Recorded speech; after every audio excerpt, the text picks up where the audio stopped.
On to the surge in COVID-19 infections, where yesterday's extension of containment measures in the 13 most infected counties was met with uproar as business communities and locals lamented of the losses and loss of livelihood. The residents are now urging the government to revise the curfew hours from 7 p.m. to 10 p.m. This as a multi-agency team in Kisii announced enhanced enforcement measures. Laura Otieno has more. 10 a.m. at Kondele Market in Kisumu. As fish vendors prepare today's stock, time is of the essence. The presidential directive to extend the 7 p.m. to 4 a.m. curfew in 13 counties within the Lake Basin by another month, rubbing traders here the wrong way. Unajua kama tulikuwa na time, tunachoma mpaka saa 3 ya usiku. Sasa tunaweka tu kwa ice, tena kesho tunajaribu tunauza kidogo kidogo. Sasa biashara iko chini, hata malonsa hatuwezi kulipa sahi. In his address on Tuesday, President Uhuru Kenyatta, through Public Order No. 4 of 2021, directed that the containment measures in the 13 counties remain in force even as he reviewed the number of guests attending weddings and funerals upwards to 100. The president also gave a relief to families and mourners by extending the period which within burials must be conducted from 72 hours to 96 hours from confirmation of death.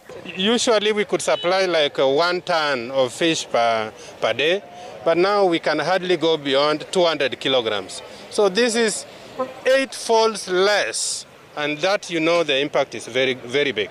Wangetuongezea masaa zingine hili tupate, kwa maana hii ndio tegemeo letu. Tuna watoto manyumbani, tuko wanawake wajane na watoto yatima tunayo nyumbani. And to reverse the rising numbers in Kisii County, the Multi-Agency COVID Response Committee outlined new measures aimed at enforcing the strict health protocols. We want to enforce very strongly the 60% capacity on our matatus and 1 passenger for our boda riders. On top of that, we also want to bring on board the SACCOs to also join us in the fight against the spread of this disease. In the last 24 hours, 558 people out of a sample size of 6,357 tested positive for COVID-19, raising the overall tally to 184,161. Nairobi recorded 137 cases, Mombasa 57, Siaya 53, and Kisii 50. 296 people recovered from the disease, with 229 having been under the home-based isolation and care program. 13 fatalities were recorded, all of them being late deaths, raising the cumulative death toll to 3,634.